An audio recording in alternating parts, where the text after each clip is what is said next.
বলছি। আমি আমার পূর্বপুরুষের কথা বলছি।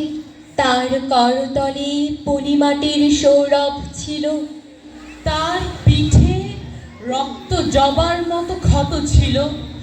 তিনি অতিক্রান্ত পাহাড়ের কথা বলতেন, অরণ্য এবং সাপদের কথা বলতেন, পতিত জমি আবাদের কথা বলতেন। তিনি কবি এবং কবিতার কথা বলতেন।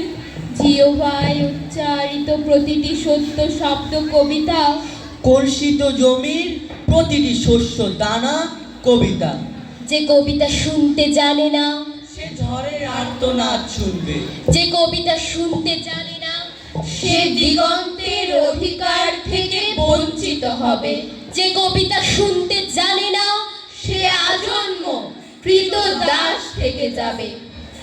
আমি উচ্চারিত সত্যের মতো স্বপ্নের কথা বলছি, উনুনের আগুনে আলোকিত একটি উজ্জ্বল জানালার কথা বলছি।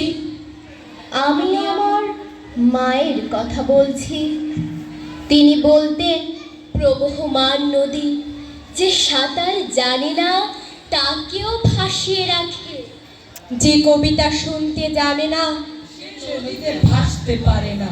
যে কবিতা শুনতে জানে না, সে মাছের সঙ্গে খেলা করতে পারে না। যে কবিতা শুনতে জানে না, সে মায়ের কোলে শুয়ে গল্প শুনতে পারে না। আমি কিংবদন্তির কথা বলছি। আমি আমার পূর্বপুরুষের কথা বলছি। আমি বিচলিত স্নেহের কথা বলছি। গর্ভবতী বোনের মৃত্যুর কথা বলছি। আমি আমার ভালোবাসার কথা বলছি। ভালোবাসা দিলে মা মরে যায়, যুদ্ধ আসে। ভালোবেসে মায়ের ছেলেরা চলে যায়। আমি আমার ভাইয়ের কথা বলছি। যে কবিতা শুনতে জানে না, সে সন্তানের জন্য মরতে পারে না।